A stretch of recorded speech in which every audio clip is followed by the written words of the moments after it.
Yo, what's up guys? It's Willie Cuz and welcome to part 14 of our Assassin's Creed 3 playthrough. You guys are enjoying and we'll get right back to it.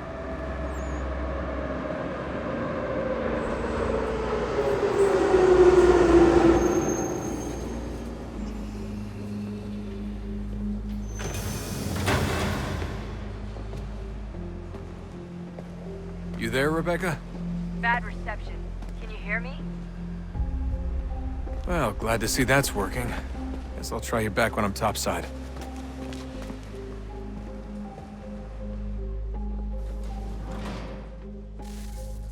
Levels are so broken. Like, did you see that train station? There were people like sitting inside of each other on the benches and stuff. Like, that's a cutscene and this is remastered. I thought they would have fixed that. But the crowds in this game are honestly broken. Like, they really look terrible. Like, as much as I like this game, oh my god, the crowds look so bad. Like, there was so much laziness to it.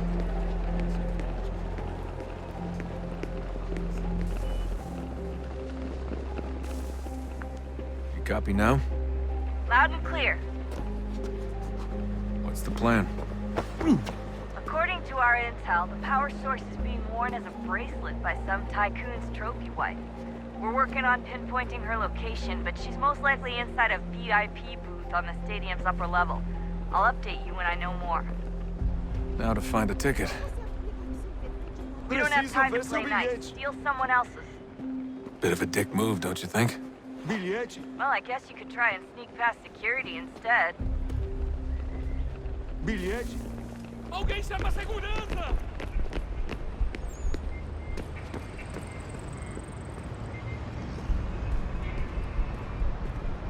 That doesn't look like normal security. Because it isn't. Those are Abstergo agents. Cross is probably here too. You need to be careful.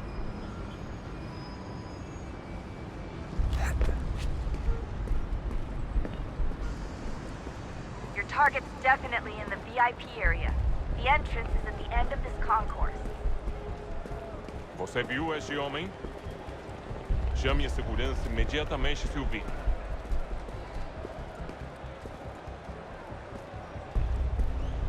Great. They've set up a checkpoint. Segurança! O que é isso? Abstergo agents. Don't let them see you.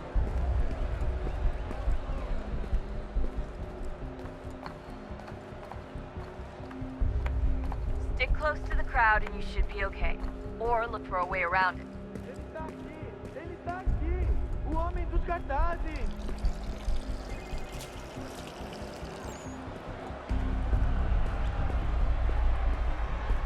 Deixa-me ver. Looks like I'm close. Shit! Another checkpoint. You're gonna have to find another way around. Security's too tight. Se não me deixar entrar, vou perder o emprego! Temos que verificar sua identidade. Look out! Como assim? Trabalho aqui há 15 anos e nunca vi nada como isso. Quem vocês pensam que são? Watch your back. Fugiram a baixar o tom de voz. Olha, aconteceu, só isso. A gente não queria que acontecesse. Só aconteceu. Sinto muito. Sente muito? Ela é minha irmã, cara! A porra da minha irmãzinha!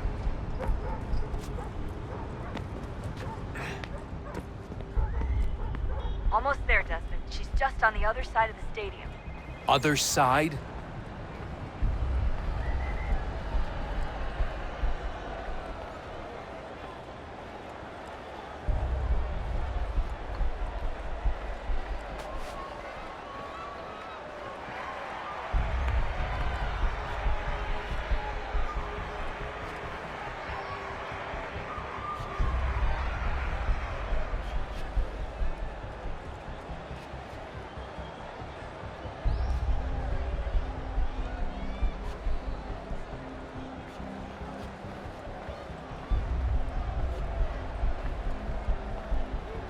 Use the catwalks to get across.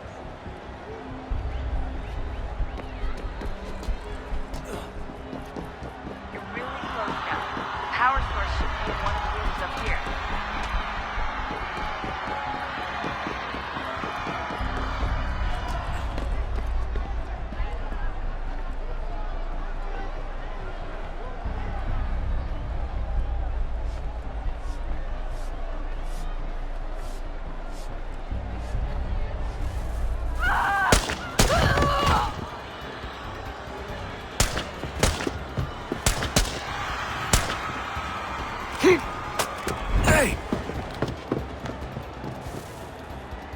Hurry, Desmond. If he gets away with the artifact, we're screwed. You can't let that happen. Jesus Christ, stop screaming! Alguém chama a segurança! He's the one! Hey! Deal with him!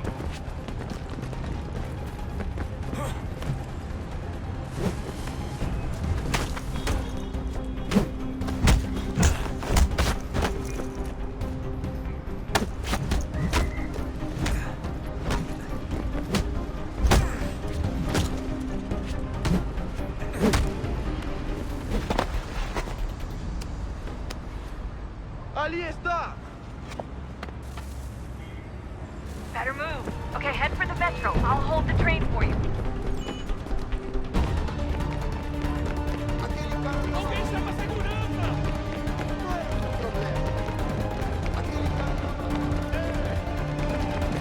Por favor, senhor.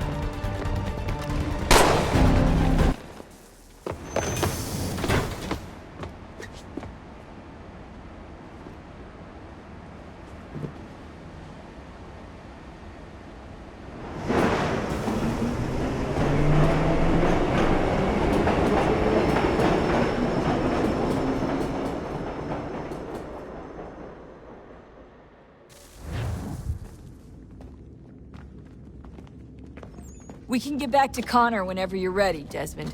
Unless you want to plug in the power source first. Up to you.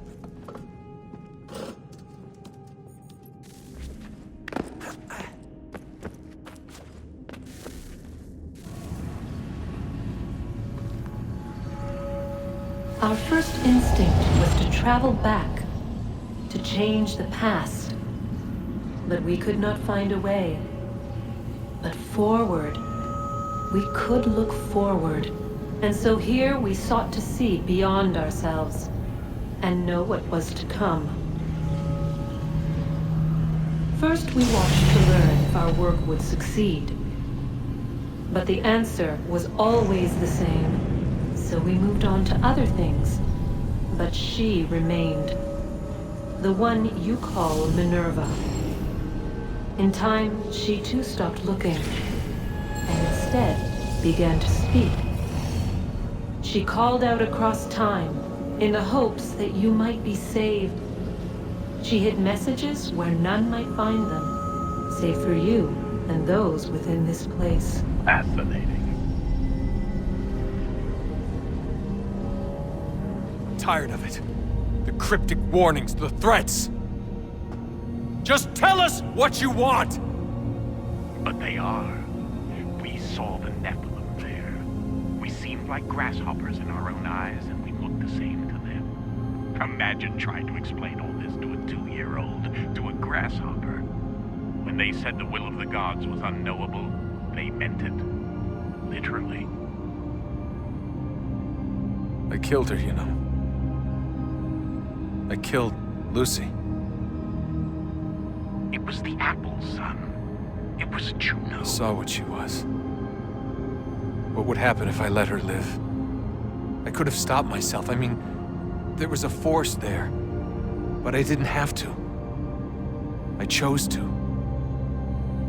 Desmond. Lucy was going to betray us and take the apple back to Abstergo. I saw the satellite launched. I saw them turn it on, and then... it failed. Whatever's on the other side of that door, it benefits Juno. We need to be careful.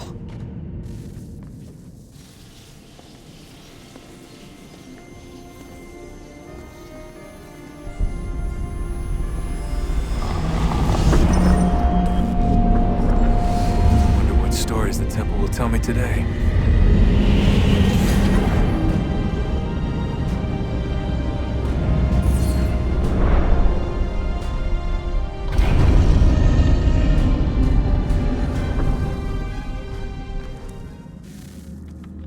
I'm telling you, there's something down here. Don't be daft. I don't know, maybe they were sleeping or something and we woke them.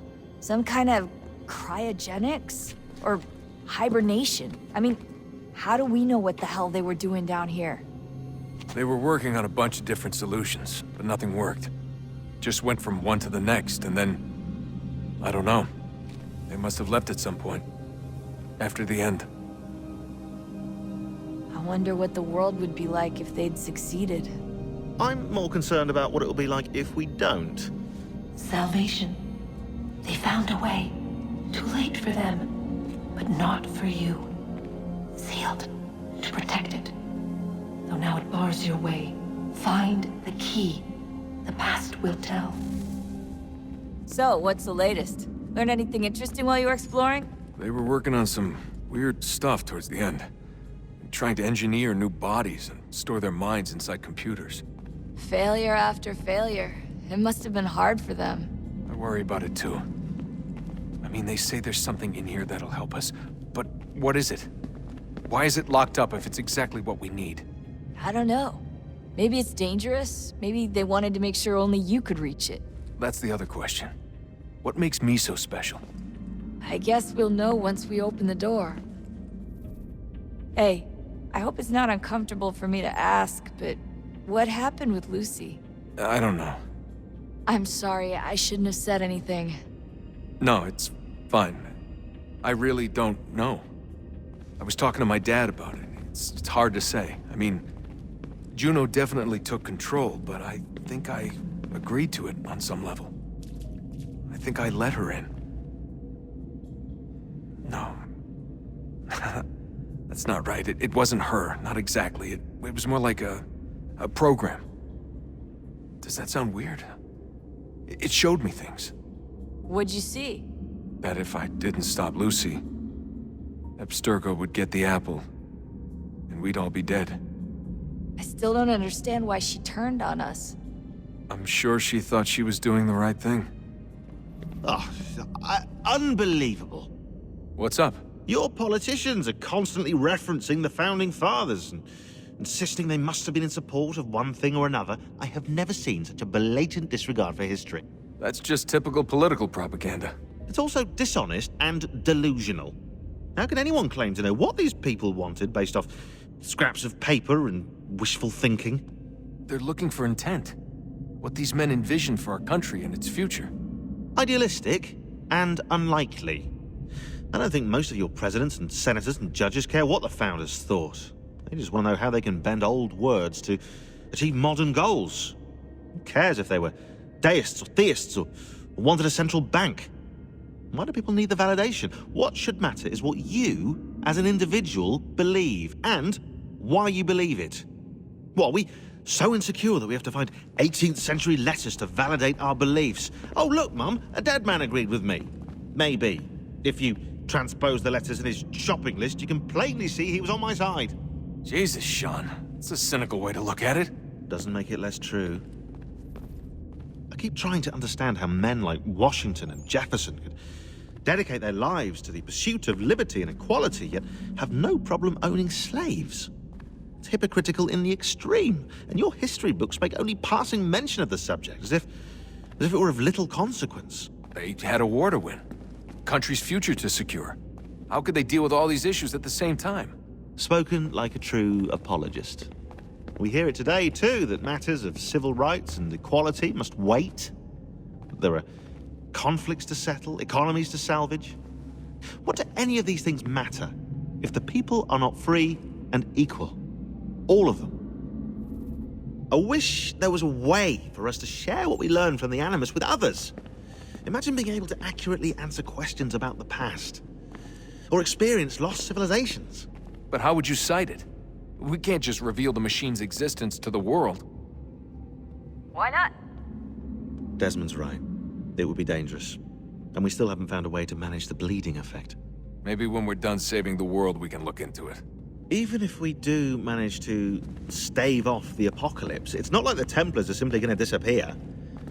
I suspect our fight will continue long after this latest battle is finished. Hey, Desmond. Oh, look at that! I found a third power source. Already? It popped up in an earlier search, but I've only just managed to confirm it. Where? There's a museum in Cairo with one on display. I guess Connor will have to wait. No, you stay. We need to find that key, and time is running out. I'll make the trip. What about Cross? Everything's going to be fine. I'll be back soon. Ready when you are, Desmond.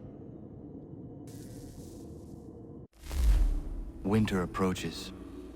The air is still and sharp with grim expectation. The others sense it too and go about their work with uncommon urgency. I would like to help them, but more pressing matters now demand my attention.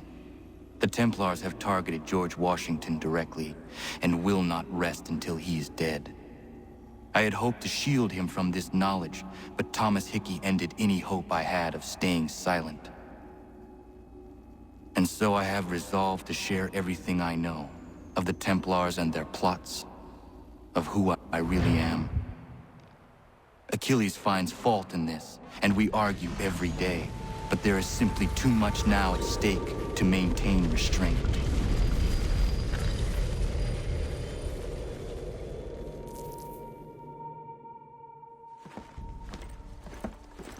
Don't do this, Connor! Then what would you propose we do? Sit and watch while the Templars take control? We are sworn to stop them, or have you forgotten? Assassins are meant to be quiet, precise. We do not go announcing conspiracies from the rooftops to all who pass by. Who are you to lecture anyone? You locked yourself away in this crumbling heap and gave up on the Brotherhood entirely. Since the day I arrived, you've done nothing but discourage me. And on the rare occasions you've chosen to help, you've done so little, you may as well have done nothing at all. How dare you! Then tell me, on whose watch did the Brotherhood falter? Whose inaction allowed the Templar Order to grow so large that it now controls an entire nation? If I sought to dissuade you, it was because you knew nothing. If I was reluctant to contribute, it was because you were naive. 1,000 times you would have died and taken God knows how many with you. Let me tell you something, Connor. Life is not a fairy tale, and there are no happy endings. No. Not when men like you are left in charge.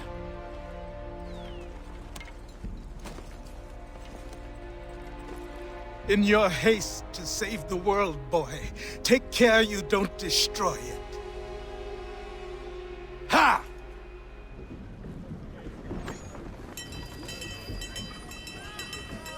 Our charge, Captain. The Belladonna, under Rodrigo Talis and Company. She appears Spanish for all intents and purposes, but rest assured she's a French vessel. French are bringing in a boatload of powder and guns for old Georgie and his patriots. Some colonial boats were supposed to escort her up the coast, but they left her behind. She's been waiting ever since. We will make sure Washington gets what he is expecting. Where is le capitaine? I am the captain. You are late! We came as quickly as the wind allowed. Too slow! What happened to your escort? Le Randolph started with us, then departed without warning. Typique! This is why the lieutenant insisted I come aboard. Partons! We'll go when we're good and bloody ready. What? The Atlantic is a dangerous place for a lone ship, especially one laden with such desirable stock. You must be glad to see us. Boff, it is hot here. My lieutenant is not excited for the cold of the north. Is this man being serious? Keep a sharp eye, Mr. Faulkner. Anybody searching for the Belladonna could be upon us in an instant with this fog. Aye, Captain. I've got a monkey's fist in me gut. We need more speed. Full sail. Don't get that wind.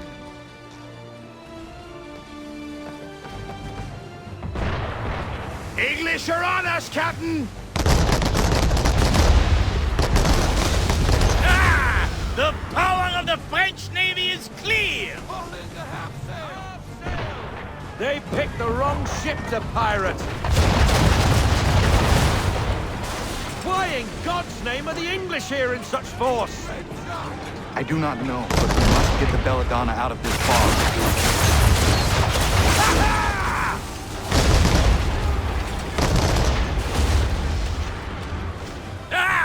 The power of the French Navy is clear!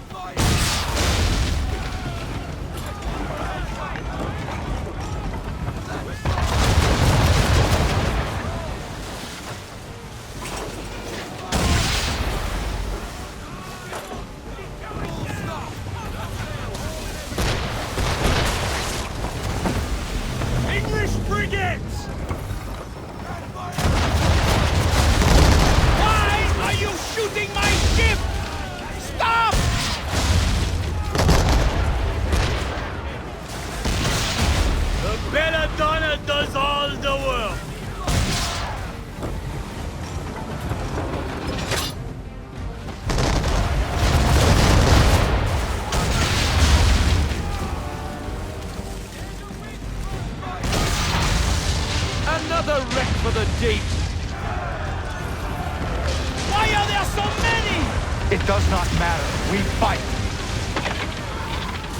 Aye, we're sitting ducks on the pond in this soup, and you can be sure they've more on the way. But what can we do? Naught but pray they don't find us again. Another wreck for the deep.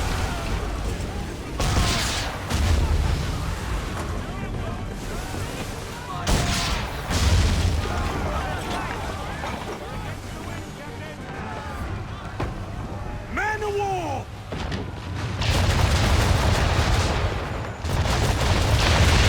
Can't you? The Belladonna's main mast is down, Captain! We must stay close to her! Bloody hell! Pummel that Leviathan! No! We board her. I must know how the English knew about the Belladonna. We take her a prize, men! What? Es-tu fou? Ah! Ah!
Hook us in! Bring her close!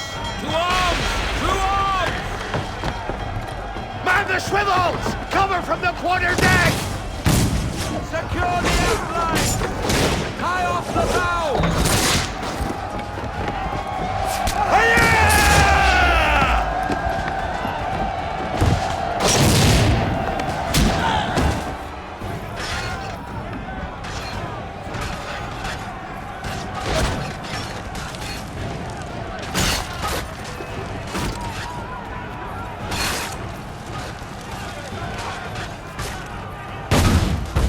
How does the British command know about the Belladonna? British command knows nothing of this. Then how are you here? We were led here by a patriot, Nicholas Biddle. Who does Biddle work for? Oh, I think you know. Assassin.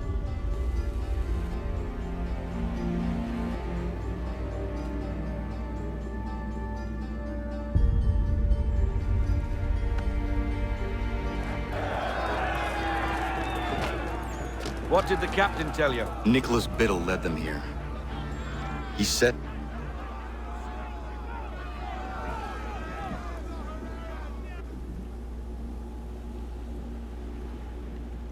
The Randolph. The Randolph? Beat to quarters!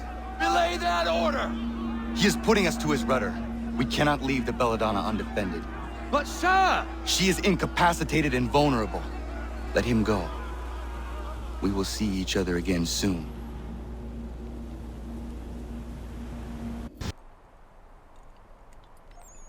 Is it coming, Big Dave? You make any progress on the knife? I would like to give it to Miriam soon. The steel Norris smelted is something else. I've rarely seen such fine metal. The trouble is my old tools aren't hard enough to work it. The ones I need aren't hard to find. A shop or two in New York sell them at a good price.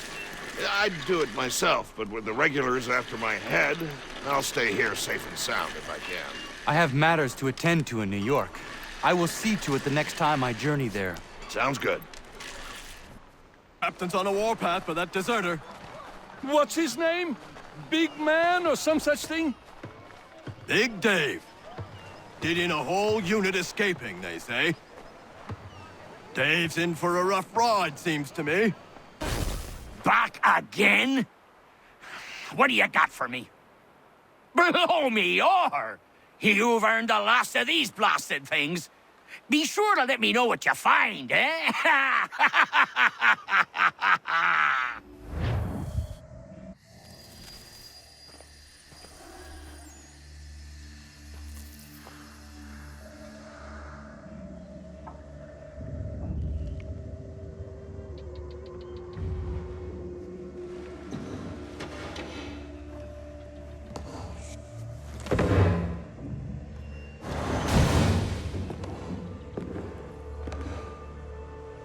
Joseph Palmer retired to Jamaica, somewhere around this castle.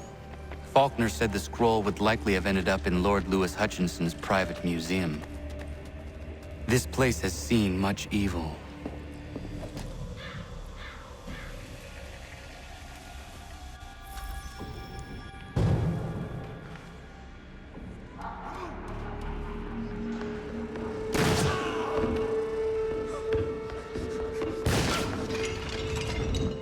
Shot must have come from the balcony. The mechanism of the mask is broken.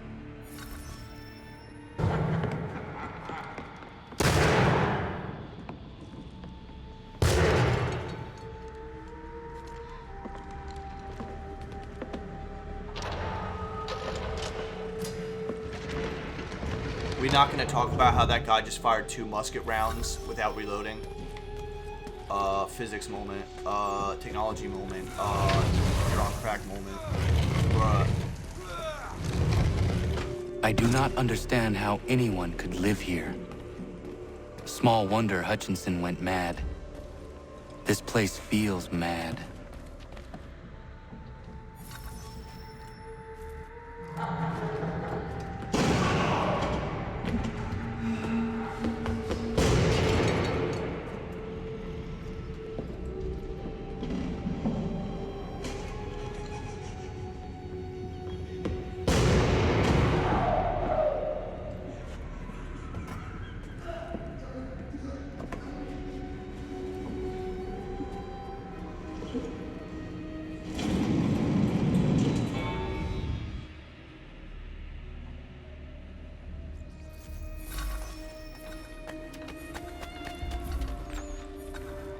There must be some clues around that can help me with this.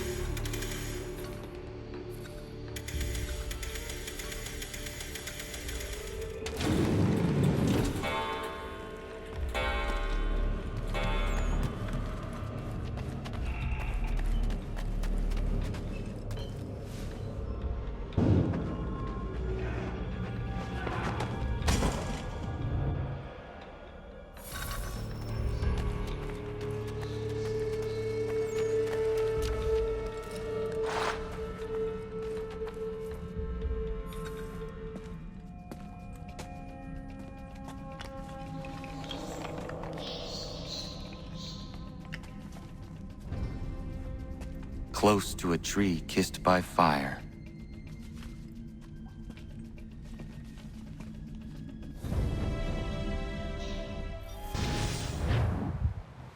What do you make of it? They all appear to be parts of the same piece of leather.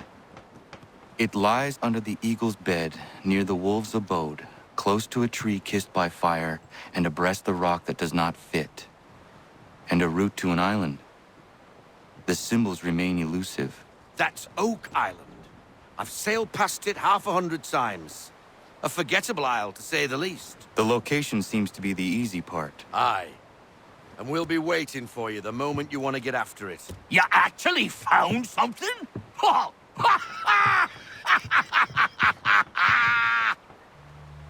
And that concludes part 14 of our Assassin's Creed 3 playthrough. Hope you guys enjoyed, and I will see you in the next one.